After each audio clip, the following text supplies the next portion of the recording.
स्वामी जी को कोटि-कोटि वंदन। अगला प्रश्न ऐसा है स्वामी जी कि सच्चा ईश्वर तो मनुष्य के अंदर है ऐसे आप कहते हैं। लेकिन आज के साधु संत हमें धर्मों का प्रचार करने के लिए कहते हैं, वो धर्मों का प्रचार करते हैं। तो क्या इस जगह गरीबों की सेवा करें, दुखियों की सेवा करें तो क्या ईश्वर प्राप्ति नहीं होगी?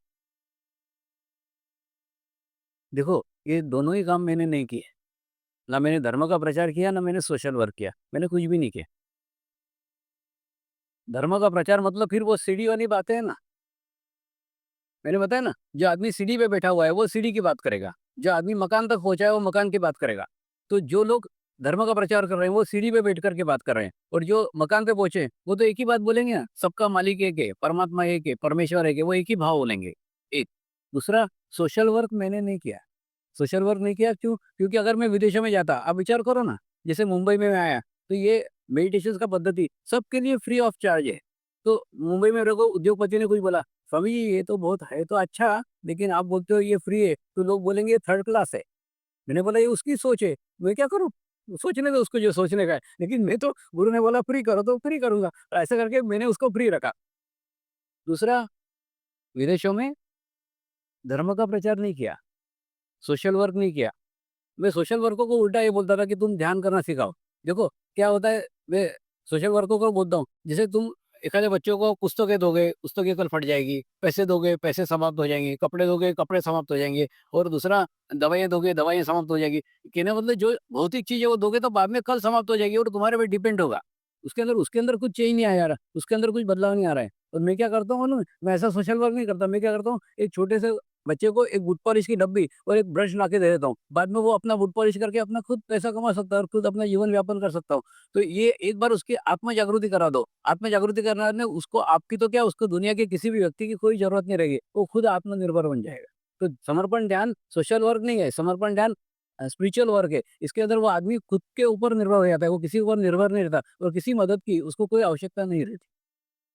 तो ये सोशल वर्क से भी बड़ा है और धर्म के इससे भी बड़ा है। धर्म का तो एक दायरा है ना, अब सोचो ना, धर्म का रहता है तो एक ही धर्म के लोग आते हैं, इसमें तो सब धर्म के लोग समान हैं, सब लोग एक जैसे हैं, सब लोग इसके अंदर शामिल होते हैं और शामिल हुए हैं।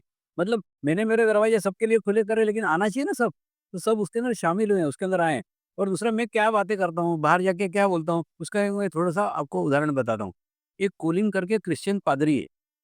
वो बहुत अच्छा साधक है और उसके बाद में वो एक दिन मैं सोफ़े पे ऐसा बैठा हुआ था, वो कोलिन महाराज भी ऐसे सोफ़े पे बैठे हुए थे। उसके बाद में मैंने कोलिन को बताया, "कोलिन ऐसे हाथ कर दो।" इसने हाथ किए। "कोलिन वाइब्रेशंस आ रहे हैं क्या?" "हाँ, समझ गया, आ रहे हैं, थोड़े-थोड़े आ रहे हैं।" "एक काम कर, सोफ़े से नीचे बैठ जा, ज़मीन पे बैठ और ज़मीन पे बैठ के अब देख आ रहे हैं क्या?" फिर आके बैठा, "हाँ, हाँ, समझ गया, एकदम बढ़ गए, बहुत अच्छे आ रहे हैं।" मैंने बोला, "हमारे भारतीय संस्कृति में गुरु के पैरेलल नहीं बैठते, गुरु के समकक्ष नहीं बैठते, गुरु को ऊँचा दर्जा देते हैं ताकि एनर्जी ऊपर से नीचे की ओर आए।" तो जो पुस्तकों से पढ़ा नहीं जा सकता था, वो कोलिन महाराज को एक अनुभव से आ गया। तो दूसरे दिन थियोसॉफिकल सोसाइटी में बहुत बड़ा लेक्चर था, सब अंग्रेज सूट बूट पहन के कुर्सी पे बैठे थे, ये अंग्रेज महाराज ज़मीन पे बैठे। क्योंकि उसको अनुभव हो गया, ज़मीन पे बैठ के रिसीविंग बढ़ जाती है, ग्रहण करने की क्षमता बढ़ जाती है, गुरु के समकक्ष नहीं बैठेगा, बराबर नीचे बैठ गए। तो हमारे यहाँ जो गुरु का दर्जा ऊपर दिया हुआ है ना, वो सिर्फ़ देह से नहीं है, हम भाव भी रखते हैं। तो जितना बड़ा भाव रहेगा, उतना बड़ा रिसीविंग रहेगा। तो उसको मैंने कोई धर्म सिखाया क्या? नहीं सिखाया। उसको क्रिश्चियन धर्म छोड़ने को बोला क्या? नहीं बोला। ऐसा कुछ भी नहीं है, लेकिन वो उसने अनुभव किया, एक अनुभूति के आधार पे सब कुछ प्राप्त हो गया। और आप सोचो ना, ऐसा कोई माध्यम है क्या? ऐसा कोई ये है क्या जिसको सब लोग भगवान मानते हो? ऐसा कोई भी रूप नहीं है जिसको पूरी दुनिया भगवान मान रही है। इसका मतलब भगवान का कोई रूप नहीं है। कोई भी किसी को भी भगवान मान सकता है। तो वो मानना नहीं मानना अपने बीच में कहाँ अड़े आ रहा है? मानो ना, तुम किसी भी देवता को भगवान मानो, किसी भी गुरु को भगवान मानो, ध्यान करो, ध्यान को जोड़ लो इसके अंदर, बस बाकी कुछ नहीं। ध्यान आत्मा की शांति के लिए है, तो मन की एकाग्रता कैसे कर सकते हैं? आत्म शांति आ गई तो मन की एकाग्रता पहले आएगी ना, तभी तो आत्म शांति होगी। ये सब एक-दूसरे से रिलेटेड है। और दूसरा, तुमको आश्चर्य होगा, मैंने जीवन में एक भी पुस्तक पढ़ी नहीं, एक भी पुस्तक पढ़ी नहीं। और उसके बाद में थियोसॉफिकल सोसाइटी मेरे को हर साल लेक्चर के लिए बुलाती है। कितनी विचित्र बात है ना? थियोसॉफिकल सोसाइटी दुनिया की माने हुए विद्वानों की संस्था है, जो बड़ी-बड़ी लाइब्रेरी घोल करके पी रहे हैं। उनके उसमें जाओ ना, 3-3 4-4 महीने सिर्फ लाइब्रेरी रहती। तो ऐसी पुस्तकें पढ़ने वाले लोग मेरे को बुलाते हैं, जबकि मैं अंगूठा छापूँ, मैंने एक भी अक्षर पढ़ा हुआ नहीं है किसी पुस्तक का। तो उनको मैं बोलता हूँ, "तुम ना साल भर तक गाय का चित्र देखते रहते हो और एक दिन मेरे को बुला करके दूध पीते हो।" तो गाय का चित्र कभी दूध दे सकता है क्या? नहीं दे सकता। गाय का चित्र सिर्फ़ इन्फॉर्मेशन दे सकता है। उसी प्रकार से पुस्तकों से ज्ञान आपको कभी प्राप्त नहीं हो सकता। पुस्तकों से सिर्फ़ इन्फॉर्मेशन मिलेगी, जानकारी मिलेगी। तो जानकारी से आप ये जान सकते हो कि कौन-सा गधा है और कौन-सी गाय है। सिर्फ़ इतनी जानकारी मिलेगी, वो दोनों जन घूम रहे हैं, वो गाय है और वो गधा है। इतना पहचान सकते हो पुस्तक से। लेकिन पुस्तक का नॉलेज आपको अनुभूति कभी नहीं करा सकता। इसका एक बहुत ज़बरदस्त उदाहरण आपको बताता हूँ कि मुंबई में जैसे मैं आया था, तो छोटे-छोटे शिविर होते थे। 10-10 लोगों के शिविर, 20-20 लोगों के शिविर। तो उसमें एक डॉक्टर आते थे, जिन्होंने 30 साल कुंडली शक्ति पे ध्यान के ऊपर पुस्तकें लिखी थी। और जब भी मैं कुछ बोलता था ना प्रवचन में, "स्वामी आप तो ये बोल रहे हो, वो पुस्तक में तो ये लिखा है। आप तो ये बोल रहे हो, पुस्तक में तो ये लिखा है।" हर दफ़े कंपैरिज़न, हर दफ़े तुलना, तुलना ही करते रहते थे। ऐसा है, ऐसा है, ऐसा है। फिर एक दिन धीरे-धीरे उनसे दोस्ती हो गई। फिर एक दिन मैंने हँसते हुए डॉक्टर साहब को बोला, "डॉक्टर साहब एक रिक्वेस्ट है आपसे।" "क्या?" "कल अंगूठा छाप बन करके आ सकते हो क्या?"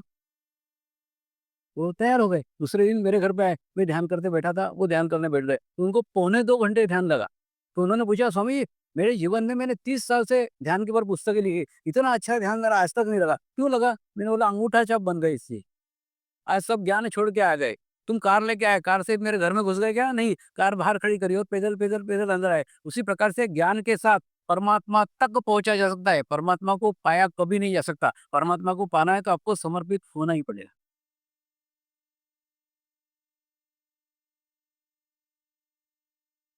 क्या ध्यान करने से हम दूसरों को प्रभावित कर सकते हैं? नहीं, मेरे को ऐसा लगता है प्रभावित करने के लिए क्या आवश्यकता है ध्यान की? तुम तुम्हारे लिए करो ना। जैसे गुलाब की अच्छी खुशबू है, गुलाब का फूल तुमको प्रभावित करने के लिए देता है क्या खुशबू? उसका नैसर्गिक स्वभाव है। मैं तेरे को सुगंध दूँगा, तेरे को नहीं दूँगी, ऐसा होता क्या?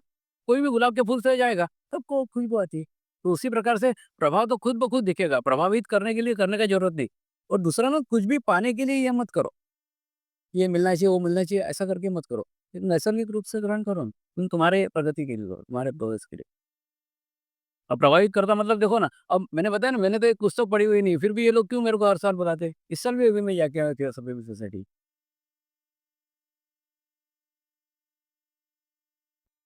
जब हम ध्यान करना शुरू करते हैं तब कुछ दिनों तक उसका असर रहता है, लेकिन उसके बाद में फिर से कुछ समस्याएँ आती है, तो ऐसा क्यों होता है?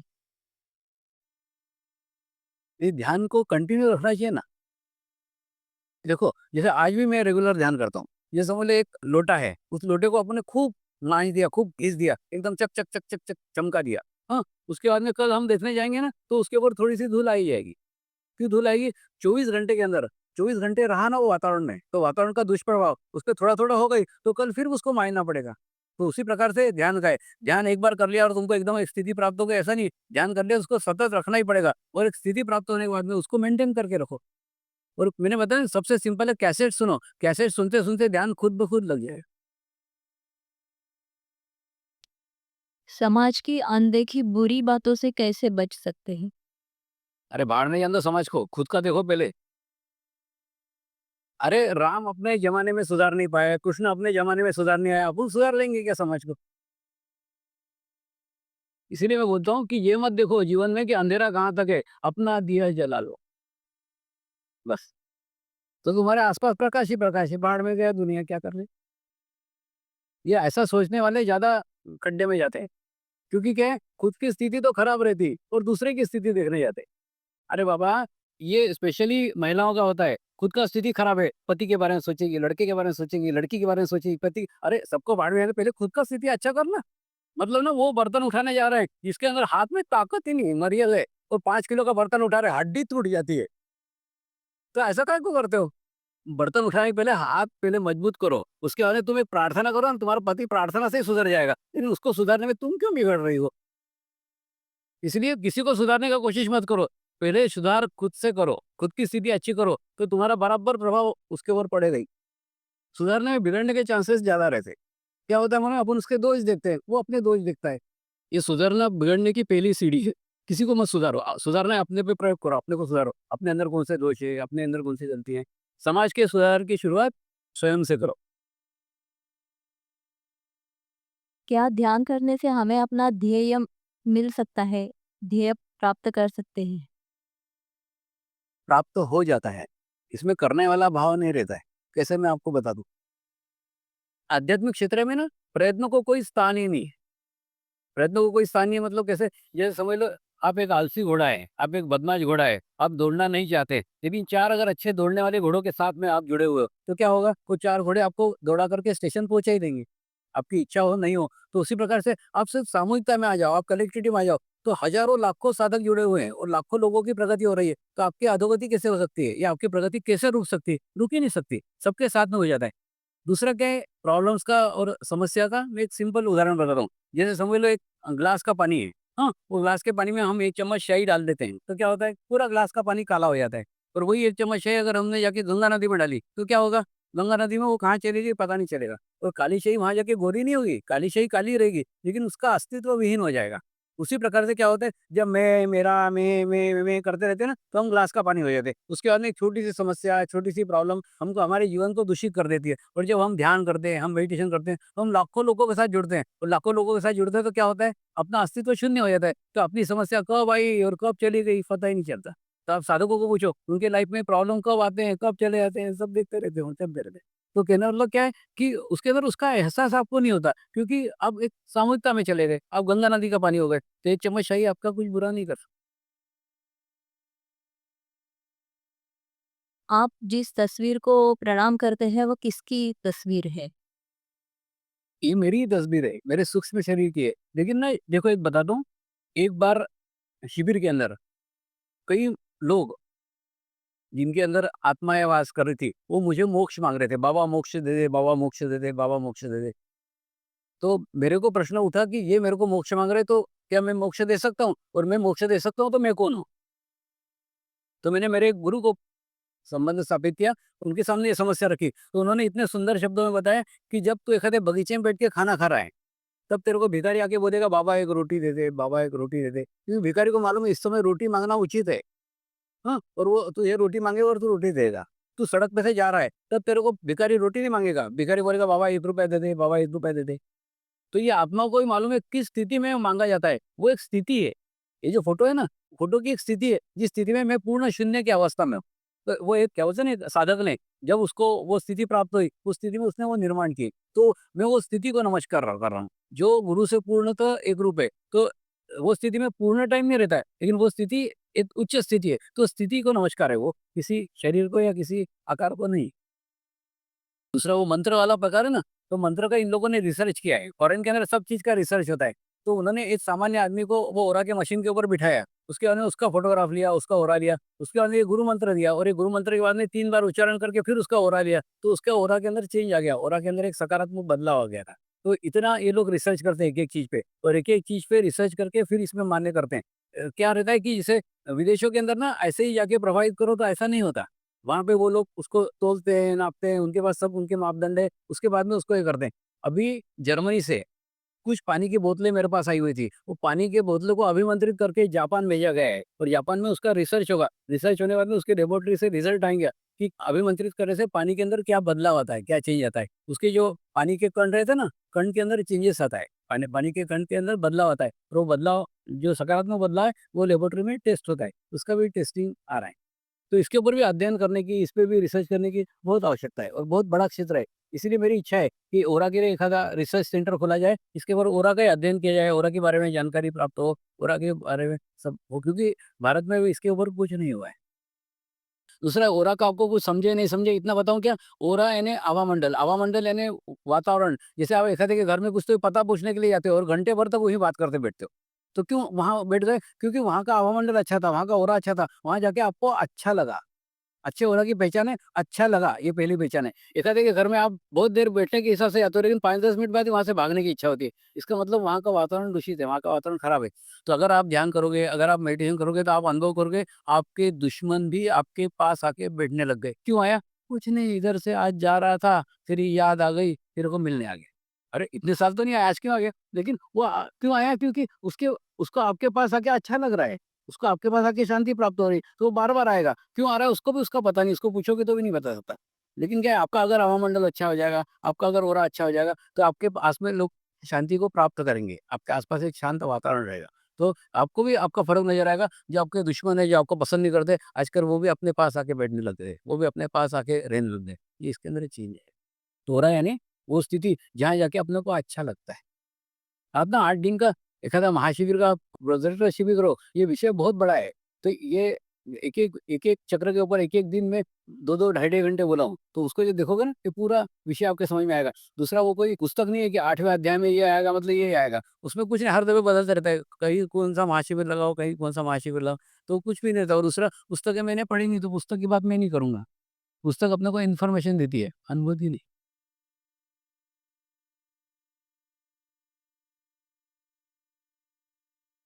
आपके अनुयायी आपके नाम के मंत्र से ध्यान करते हैं, तो वह और किसी मंत्र से क्यों नहीं कर और आपके स्कूल में यही ड्रेस पहन के आना क्यों कंपल्सरी है? क्योंकि ये आपके स्कूल का ड्रेस है। तो अपने को एक आधे कॉलेज में जाने का है, तो वहाँ पे अगर नीला ड्रेस है, हम नहीं बोल सकते हम तो काला पहन के जाएँगे। पहन के कोई बाहर रहे, अंदर मत आ। तो कहने का मतलब क्या है, जिस कॉलेज को अपन अपनाते कि नहीं, फिर अपन उसके पूरे संस्कार अपना लेते हैं, उसकी पद्धति अपना लेते हैं, उसका तरीका अपना लेते हैं। वैसे ये तरीका है, ये एक माध्यम है, जिस माध्यम से लोग एकाग्र होते हैं। तो अगर अपने को अपनाने का है, तो वो अपनाना पड़ेगा ना। हाँ, दूसरा एक ये मेरे को याद आया कि मैंने ना, इससे सामूहिकता मिलती है। इससे कलेक्टिविटी मिलती है। आपने सुना होगा, अभी पंढरपुर की यात्रा लगती है महाराष्ट्र में। पंढरपुर करके जगह है, वहाँ विठ्ठल, विठ्ठल, विठ्ठल, विठ्ठल, विठ्ठल ऐसा करते-करते वो महीना भर तक जाते हैं। और उसके बीच में अगर आप विठ्ठल, विठ्ठल करते गए तो मज़ा आएगा। आहाहा! क्या सामूहिकता मिल गई। अब उसके बीच में राम, राम, राम, राम, राम करते जाओ, मज़ा नहीं आएगा। अब राम कोई बुरा नाम है क्या? नहीं, लेकिन वो वहाँ पे नहीं है ना। वहाँ सामूहिकता नहीं है राम की, वहाँ विट्ठल की सामूहिकता है। विट्ठल, विट्ठल करोगे तो मज़ा आएगा, नहीं तो नहीं आएगा। तो वैसे ही ये मंत्र का है, ये मंत्र की सामूहिकता है, मंत्र की कलेक्टिविटी है, और कलेक्टिविटी का असर ही तो इफ़ेक्ट है। उस मंत्र के अंदर जाके अगर अपन अपना अलग कुछ मंत्र करेंगे, तो उसकी सामूहिकता नहीं मिलेगी। सामूहिकता का प्रभाव है, मंत्र का जो प्रभाव है वो सामूहिकता का है। उससे आप अलग मंत्र बोलोगे तो सामूहिक शक्ति प्राप्त नहीं होगी। जैसे पंढरपुर में जाके आप राम, राम करोगे तो सामूहिकता नहीं मिलेगी, वैसे ही। इस मंत्र का अर्थ क्या है? कि कुछ भी अर्थ नहीं है। 3 इसको नमन है, 3 इसको नमस्कार है। देखिए गुरु तत्व हमारे पहले भी था, तो हमारे पहले जो गुरु तो हो गए, उनको एक नमस्कार है। उसके बाद में आज जो गुरु हैं, उनको एक नमस्कार है, और जो आने वाले गुरु हैं, उनको एक नमस्कार है। तो सिर्फ़ 3 नमस्कार है, 3 नमन है। चित्त और मन में क्या फ़र्क है? ध्यान करो, फिर मालूम पड़ेगा। मन दुखी और सुखी होता है, चित्त सुखी भी नहीं होता और दुखी भी नहीं होता। चित्त उससे ऊपर की स्थिति। दूसरा, कई लोग ना धार्मिक कट्टरता की बात करते हैं कि माने ये फलाने धर्म के लोग कट्टर है, तो हम क्यों नहीं कट्टर बने, हम भी कट्टर बनेंगे। अरे बाबा, वो सीढ़ी पे बैठा हुआ है, तू क्यों सीढ़ी पे बैठ रहा है? तू मकान में बैठना। तो अच्छा भला मकान में बैठा हुआ है, ऊपर से नीचे सीढ़ी पे आ रहा है, वो सीढ़ी पे इसलिए मैं सीढ़ी पे बैठ रहा हूँ। ऐसा थोड़ी है। अब तुम समझ लो हाई स्कूल में पढ़ रहे हो, वो प्राइमरी पढ़ रहा है, मैं भी प्राइमरी में जाऊँगी। अरे जा! तो ऐसा माने क्या बोलते हैं ना, नीचे क्यों आते हो, ऊपर की ओर देखो ना। जो संत महात्मा ऊपर तक पहुँचे हुए हैं, वो क्या बोल रहे हैं वो देखो ना। वो क्या बोल रहा है वो क्या को देखते हो? तुम वो देखो कि वो बोल रहे हैं सबका मालिक एक है, परमेश्वर एक है, परमात्मा एक है। तो वो जो पूर्णत्व तक पहुँचे उनको आदर्श मानो, नेगेटिव मत बनो, नकारात्मक मत बनो। ऐसा मत बनो कि वो कट्टर है इसलिए हम भी कट्टर बनेंगे, ऐसा नहीं। वो सीढ़ी पे बैठा है उसको बैठे रहने दो। तुम मत जाओ सीढ़ी पे, तुम मकान पे रहो। तुम जिस दिन वो मकान पे पहुँच जाएगा, उस दिन उसको अंतर मालूम पड़ेगा मकान क्या है और सीढ़ी क्या है। और दूसरा, सदैव याद रखो, लोग को तुम्हारे बारे में कुछ भी सोचे, लोग तुम्हारे बारे में कितना भी बुरा सोचे, तुम किसी के बारे में बुरा मत सोचो। क्योंकि तुम बुरा सोचोगे ना, तुम तुम्हारी अधोगति करोगे। आध्यात्मिक प्रगति में सबके लिए भला सोचो, सबके लिए अच्छा सोचो, सबके लिए तुम्हारे दरवाजे खुले रखो। तुम जितने खुले करोगे, जितना अच्छा करोगे, उतना तुम्हारा प्रगति होगा, तुम्हारा प्रोग्रेस होगा। मैं इसलिए नहीं कहता कि सब धर्म का, कि सब धर्म के लोग इसमें आए और खूब समर्पण बढ़िया, ऐसा नहीं। तुम्हारे दिल सबके लिए खुले होना चाहिए। तुम्हारे हृदय सबके लिए खुले होना चाहिए। जितने खुला करोगे, उतना तुम्हारा ही प्रोग्रेस है, तुम्हारी प्रगति, और जितने दरवाजे बंद करोगे, उतना तुमको ही प्रकाश कम मिलेंगे। मैं मेरे माँ-बाप की अच्छी लड़की बनना चाहती हूँ, कि जिससे मेरे माँ-बाप को समाज में गर्व महसूस हो, तो ये कैसे संभव है? ध्यान से सब संभव है। ध्यान से अच्छी लड़की बन सकती है, अच्छी माँ बन सकती है, सब अच्छा हो सकता है। लेकिन एक पूर्णत्व को खुद में प्राप्त करना चाहिए। कई बार ना, मेरे को जो लड़कियों की चिट्ठियाँ आती है, लड़कियों के पत्र आते हैं, तो उस पत्रों से ना बहुत सारी बातें बाहर निकलती हैं। समर्पण ध्यान के अंदर समर्पण विवाह उत्सव एक होता है। समर्पण विवाह उत्सव में अच्छे शादी का क्या स्थिति देख करके, अच्छे साधक का स्थिति देख करके दोनों का विवाह किया जाता है। और विवाह का उद्देश्य है कि अच्छे पुण्यात्माओं का जन्म हो सके। अभी जो बच्चे इस धरती पे आ रहे हैं कि नहीं, वो अतिथि बच्चे हैं। अतिथि बच्चे मतलब उसके लिए माँ भी तैयार नहीं है, उसके लिए पिता भी तैयार नहीं है और बच्चे आ गए, इसलिए आ गए। हम प्रोत्साहित कर रहे हैं कि आमंत्रित बच्चे होना चाहिए। आमंत्रित बच्चे होना चाहिए ना, माँ एक अच्छी ध्यान की स्थिति प्राप्त करे, पिता एक अच्छी ध्यान की स्थिति प्राप्त करे, बाद में दोनों इच्छा करें कि हमारे घर में किसी पुण्यात्मा का जन्म होना चाहिए और उसके बाद में जो बच्चे आएँगे, वो आमंत्रित बच्चे होंगे। अगर हम चाहते हैं कि अच्छे वृक्ष बनना चाहिए, अच्छा समाज बनना चाहिए, अच्छा विश्व बनना चाहिए, तो अच्छा बीज होना चाहिए ना। जब तक अच्छे बीज नहीं आएगा, तब तक अच्छे बच्चे नहीं बन सकते। इसीलिए मैं खूब यंगस्टर को प्रोत्साहित कर देता हूँ कि अच्छी ध्यान की स्थिति बनाओ और आमंत्रित करो मेरे गुरुओं के भी गुरुओं को। मेरे गुरुओं ने कहा है कि मेरे गुरु इस धरती पे अवतरित होना चाहते हैं, लेकिन उनको अच्छे माँ-बाप नहीं मिल रहे हैं, उनको कोई आमंत्रित ही नहीं कर रहा है। जब तक उनको आमंत्रित नहीं करेगा और आमंत्रित करने के लिए तुम्हारी स्थिति होना चाहिए ना, जब तक तुम्हारी स्थिति नहीं है, तो उसको आमंत्रित नहीं कर सकते। तो ऐसे आमंत्रित बच्चे इस धरती के ऊपर जितने आएँगे, उतना ही विश्व का अच्छा कल्याण होगा, विश्व का अच्छा स्थिति होगा। तो यही समर्पण का मूल उद्देश्य है कि अच्छे आमंत्रित बच्चों का जन्म हो, लेकिन उसके लिए अच्छी माँ बनना चाहिए, अच्छे पिता बनना चाहिए। समर्पण में विवाह करने से कुछ नहीं होता, विवाह करने के बाद में मानसिकता बदलनी चाहिए। पूर्ण जहाँ समर्पण का भाव है, वहाँ नकारात्मक कोई भाव रह ही नहीं सकता। वो नकारात्मक भाव बच्चों में नहीं आने चाहिए। कई बार मैं देखता हूँ लड़कियों की चिट्ठियाँ आती हैं, शादी हो गई, लेकिन उनको गर्भधारणा नहीं चाहिए। दूसरा विचार आता है कि गर्भधारणा किया तो डिलीवरी में मर जाऊँगी, ऐसा नेगेटिव विचार। तो ऐसा नेगेटिव विचार लेके अगर माँ रहेगी तो क्या होगा? वो बच्चे को भी वो नेगेटिव विचार देगी और नेगेटिव विचार देगी तो क्या होगा? वो वैसे ही बच्चे पैदा होंगे। तो अगर अच्छे बच्चे चाहते हैं, क्या बोलते हैं ना, अच्छा समाज चाहते हैं, तो उसके लिए अच्छे पुण्यात्माओं को आपको आमंत्रित करना पड़ेगा। तो ये सारा समुद्र मंथन सिर्फ़ युवा पीढ़ी के लिए कर रहा हूँ। इसीलिए अभी मेरे जैसे आप पिक्चर देखने जाते हो कि नहीं, तो पिक्चर में इंटरवल रहता है, इंटरवल के बाद में दूसरी फ़िल्म चालू होती है। मतलब उसका दूसरा पार्ट चालू होता है। जैसे मेरे जीवन का भी इंटरवल हो गया है अभी, अब दूसरा पार्ट चालू हो रहा है। तो दूसरे पार्ट में मेरे को जो कुछ कार्य करना था, वो सब मैंने कार्य कर डाला। अब मेरा सिर्फ़ यही कार्य है कि युवा पीढ़ी को तैयार करो, युवा पीढ़ी को निर्माण करो। युवा पीढ़ी जितनी तैयार हो सके, उतना ही ज़्यादा अच्छा है। दूसरा क्या है, ये कोई एक दिन में होने वाला नहीं है कि ₹1 डाला और खट से नीचे से टिकट निकल आया, कितना वज़न है वो, ऐसा नहीं है। उसको 4-5 साल लगेंगे। मेरा अभी वो चल रहा है, एक 5-6 साल तक एक युवा पीढ़ी को तैयार करो, जो आगे जाके समर्पण को चला सके। दूसरी मेरी एक मजबूरी है। मजबूरी ऐसी है कि जैसे पहले ना एक गुरु ने ₹1 अपने शिष्य को दिया, फिर वो शिष्य ने ₹1 अपने शिष्य को दिया। ऐसे करते-करते 800 साल से समर्पण का ज्ञान धीरे-धीरे चला आ रहा है। बाद में ना मेरे पास आकर के मेरे से वो स्प्रेड हो गया मतलब अब ₹1 नहीं रहा, अभी 100 पैसे हो गए, तो 100 लोग एक-एक पैसा सँभालेंगे, तब ₹1 सँभाला जा सकता है। तो मेरी मजबूरी है कि सामूहिकता में जब तक ये सँभाला नहीं जाएगा, तब तक ये बढ़ नहीं सकता आगे और अगली पीढ़ी तक नहीं जा सकता। तो अगली पीढ़ी तक अगर मेरे को पहुँचाने का है, क्योंकि वो मेरी ड्यूटी है, वो मेरा कर्तव्य है कि मैं मेरे जीवन काल में वो अगली पीढ़ी तक पहुँचाऊँ। और ये मेरे आस-पास ये ट्रस्टी-फस्टी देखते हो कि नहीं, ये सब मेरी उम्र के हैं, ये सब मेरे साथ ही चले जाएँगे और पूरा समर्पण ही चला जाएगा।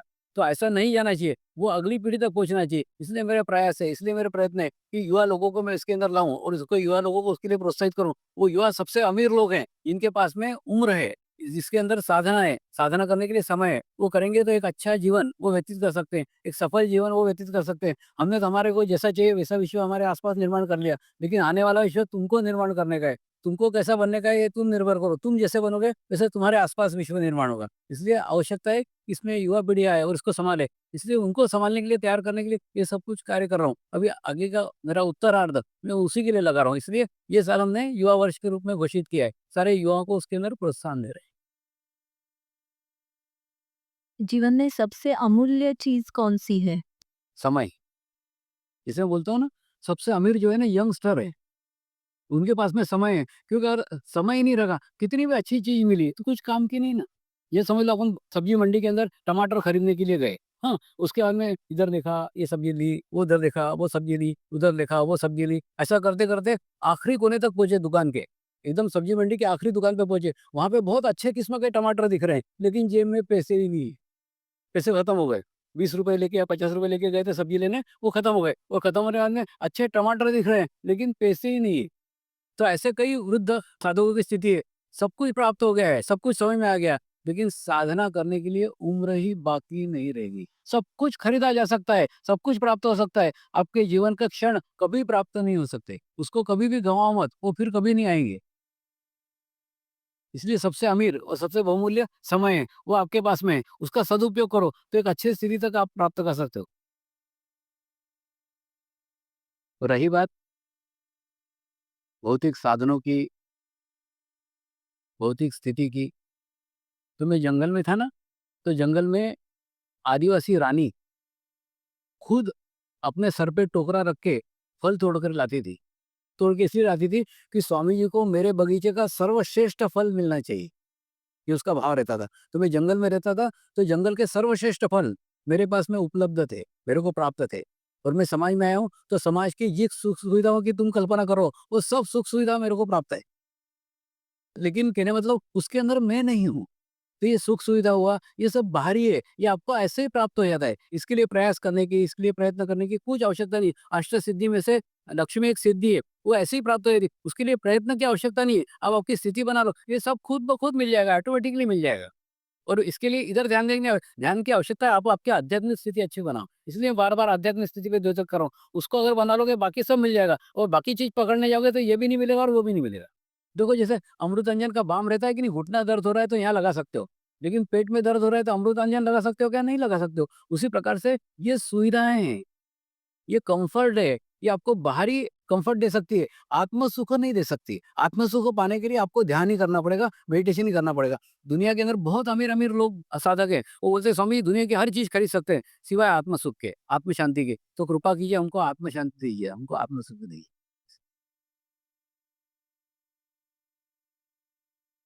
किसी भी एनर्जी के इफ़ेक्ट से गर्मी बढ़ती है, लेकिन जब भी ध्यान करते हैं तब हथेलियाँ ठंडी होती है, तो ऐसे कर नहीं, जो गरम की बात कर रहे हैं वो तो नेगेटिव एनर्जी लिया तो गरम होगा। पॉजिटिव एनर्जी लेने से गर्म नहीं होगा, पॉजिटिव एनर्जी से ठंडा होगा और वो आपके अंदर से बहती है। आपके अंदर के जो आत्मा का इफ़ेक्ट है, उसके इफ़ेक्ट में से वो चैतन्य निकलता है, इसलिए उसकी ठंडक आपको हाथ में महसूस होती है। और हाथ में ना बहुत सारे छेद हैं, इसके कारण वो हाथ में, तल-पैर में अपने शरीर की स्थिति के अनुसार उसकी अनुभूति होती है। इसी पे से एक विषय याद आया तो बताता हूँ। देखो क्या होता है, घटित हो जाता है, कैसे होता है वो मेरे को पूछोगे तो मेरे को नहीं बताया जाता, ऐसा। जैसे एक बार ना मणिपुर की राजधानी इम्फाल, वहाँ पे ना एक ध्यान का कार्यक्रम करने के लिए हम गए। तो पहले दिन गए, आराम से उसको अच्छा हॉल-वॉल सजाया, सब ये किया वहाँ के राज्यसभा के अंदर। और सब बर्मा की भी उनका कोई सीमा विवाद का प्रश्न था, तो बर्मा के भी खूब सारे मंत्री उसमें शामिल हुए थे। उसके बाद में ये सब करके हम वापस आ गए। वापस आ गए ना तो एक पुल के ऊपर थे और पुल के ऊपर से गाँव के अंदर पहुँचे और जैसे ही पुल के ऊपर पहुँचे ना, गाँव का लड़का छोटा-छोटा दौड़ता आया। बोले पुल के ऊपर बम लगाए हुए हैं और ये दोनों बम से ये पुल उड़ा दिया जाएगा और बाद में जब उड़ा दिया जाएगा तो तुम पहुँच ही नहीं सकते हो। सब लोग एकदम टेंशन में आ गए साधक कि अब जब ये पुल ही उड़ा दिया जाएगा तो हम पहुँचेंगे कैसे? और पहुँचेंगे नहीं तो फिर कल का कार्यक्रम होगा कैसे? तो कुछ नहीं, मैंने थोड़ी देर तक ध्यान किया, गुरुदेव को प्रार्थना की, उनको मैंने बोला विश्वास रखो, कल ये पुल नहीं उड़ेगा, कल अपन उसी पे से जाएँगे। तो दूसरे दिन वो पुल नहीं उड़ा और हम उस पुल के ऊपर से गए और मेडिटेशन का पूरा कार्यक्रम हुआ और कार्यक्रम होने के बाद में पुलिस के एक आईजी बैठे हुए थे। उन्होंने बोला स्वामी जी उन्होंने 2 बम लगा के रखे थे, एक नहीं फूटे तो दूसरा फूटना चाहिए, लेकिन दोनों ही बम नहीं फूटे और पुल नहीं उड़ा। उसके बाद में मेरे को नहीं मालूम कि ये कैसा हुआ, लेकिन हो गया। उसके बाद में मेरे को एमएससी किए हुए साधु मिले। फिर उन्होंने रिसर्च करके बताया, एक पॉज़िटिव बोल रहे थे, एक नेगेटिव बोल रहे थे। उसमें का एक एनर्जी तुमने डिस्कनेक्ट कर दिया, तो दू वो बम फ्यूज़ हो गए, वो बम नहीं फूट पाए। ऐसी की ऐसी घटना भी सूरत में हुई। सूरत में गुरु पूर्णिमा का बहुत बड़ा कार्यक्रम हुआ और कार्यक्रम के बाद में वहाँ बम रखे गए थे, वो भी नहीं फूटे। तो कई साधक आके मेरे को बोले, "स्वामी जी इतने सारे बम लगाए थे, पहली बार ऐसा हुआ कि एक भी नहीं फूटा, ऐसा क्यों हुआ?" मैंने बोला ना कि मेरे गुरु आमंत्रित किए थे गुरु पूर्णिमा में, तो उनका हवामंडल, उनका ऑरा, उनका सकारात्मक आस-पास फैला हुआ था। तो ऐसे सकारात्मक ऑरा में नकारात्मक कार्य हो ही नहीं सकता। तो उसी प्रकार से ये प्रोटेक्शन है। कैसे होता है ये आप लोग रिसर्च करो क्योंकि हम कोई रिसर्च वाले लोग नहीं है। ये हुआ है, ये प्रत्यक्ष है। कैसा होता है उस पे रिसर्च करो ना, कर रहे हैं। कुछ जर्मनी के डॉक्टर उस पे रिसर्च कर रहे हैं। सिर्फ मेरे को इतना मालूम है कि कितनी भी दुर्घटनाएँ हो, सब दुर्घटनाओं से आपको सुरक्षा प्राप्त होती है। इतने बॉम्बे में भी विस्फोट हुए, इतना ये हुआ, इसमें कोई भी साधक कहीं पे भी आहत नहीं हुआ है। प्रत्येक को उस समय कोई चाय पीने के लिए रुक गया, कोई किसी ने रोक दिया, कोई कहाँ चला गया, कुछ ना कोई निमित्त होता था, लेकिन वो उस घटना में नहीं आता था। तो सबके अलग-अलग अनुभव हैं। इसलिए जो इतने सारे साधक जुड़े आप देखो ना, पोरबंदर से जहाँ बाहर से लोगों ने आके प्रचार किया है। कच्छ से लोग आए थे, गुजरात से लोग आए थे, सब जगह से बाहर से लोग आके उन्होंने कार्य किया। क्यों कार्य किया? क्योंकि माने ना यहाँ पे गुरु कार्य को करने को मिल जाएगा सौभाग्य की बात है। वो बोलते हैं कि नहीं बहुत बड़ा चांस है कि करने को मिल रहा है। तो ऐसे लोग आके करते हैं। करने के बाद में उनको एक आध्यात्मिक स्थिति प्राप्त होती है, उनको एक आनंद प्राप्त होता है। लेकिन वो आनंद अनुभव करके देखा जा सकता है, ऐसे वर्णित नहीं किया है सब। ध्यान में स्त्रियों को शक्ति कैसे मानते हैं? गुरु पूर्णिमा में एक बार मैं स्त्री शक्ति पे खूब बोला। उसके बाद में जब ऐसे ही सुबह घूमने के लिए बाहर निकला, तो कुछ साधकों ने मेरे को गेट पे आके गिरा, स्वामी तुम स्त्री शक्ति का क्या पुरुष की शक्ति भी ही नहीं क्या? ये तो उनको बुरा लगा कि स्त्री शक्ति करते रहते हो तो ऐसे। तो उनको मैंने बताया वास्तव में क्या है, असंतुलन है समाज के अंदर। भारत में नहीं, पूरे विश्व भर में एक असंतुलन है कि स्त्रियों को वो दर्जा प्राप्त नहीं है, वो स्थिति प्राप्त नहीं है जो पुरुषों को प्राप्त है। और दूसरा मैं इनको बताता रहता हूँ, पुरुषों को कि स्त्रियों को रिस्पेक्ट करके, स्त्रियों का आदर करके, स्त्रियों को सम्मान करके, स्त्रियों को ऊपर करके, उनके ऊपर कुछ भी उपकार नहीं कर रहे हैं। हम सिर्फ़ हमारी पटरी ठीक कर रहे हैं, हमारी गाड़ी अच्छी कर रहे हैं। तो अगर वो बैलेंस हो गई, वो संतुलित हो गई, तो समाज संतुलित होगा, समाज बैलेंस होगा। जैसे एक बैलगाड़ी रहती है कि नहीं, एक जैसे समझ लो अपन कार लेके चलते हैं, चलो बैलगाड़ी का नहीं, कार का ज़माना है। तो एक कार का अगर टायर खराब है, तो ऑटोमेटिकली उस टायर को ठीक करते कि नहीं? तो उस टायर के ऊपर उपकार करते क्या? नहीं करते। नहीं करोगे तो गाड़ी नहीं चलेगी ठीक से। तो उसी प्रकार से ना ये 2 चक्के हैं समाज के, पुरुष और स्त्री। स्त्रियों को जब तक बैलेंस नहीं करेंगे, संतुलित करेंगे, तब तक वो गाड़ी तेज़ी से दौड़ नहीं सकती। तो ये आवश्यकता है। तो हम हमारे को संतुलित करने के लिए उनको बैलेंस कर रहे हैं, उनको संतुलित कर रहे हैं। और दूसरा ये कार्य बहुत बड़ा है और ये खाई भी बहुत बड़ी है। मतलब मेरे सामने भी नहीं, मेरे बाद में भी और कई संत आएँगे, वो भी ये करते रहेंगे और ये चलते रहेगा कि ये ना ये बहुत बड़ा डिस्टेंस निर्माण हो गया है। उसको संतुलित करने की बहुत आवश्यकता है। और ये मैं ही कह रहा हूँ ऐसा नहीं, कई संतों ने आगे भी कहा है ना, उन्होंने भी कहा हुआ है। उनके जीवन काल में भी नहीं हुआ, मेरे जीवन काल में भी नहीं होगा, अभी और आगे चलता रहेगा। लेकिन हम प्रयत्न तो करेंगे, एक दिशा तो देने का कोशिश करेंगे कि संतुलित करो और कम से कम साधुओं के घर में तो भी संतुलन होना ही चाहिए ना। कई बार मैं देखता हूँ, कई साधुओं के अंदर स्त्रियों के प्रति रिस्पेक्ट नहीं रहता है, आदर नहीं रहता है, तो एक लेवल तक वो जाके स्टक हो जाता है, अटक जाते हैं, उसके आगे की प्रगति नहीं होती, आगे की प्रोग्रेस नहीं होती। तो कोई गुरु उसको हथेली नहीं लगा सकता, जब तक तुम्हारे अंदर नहीं हो। क्योंकि ना कुंडली शक्ति एक स्त्री शक्ति है, जब तक तुम स्त्री शक्ति का रिस्पेक्ट नहीं करोगे, तो स्त्री शक्ति की आराधना कैसे कर सकते हो ही नहीं सकते। स्वामी जी को प्रश्नोत्तरी के लिए बहुत-बहुत धन्यवाद।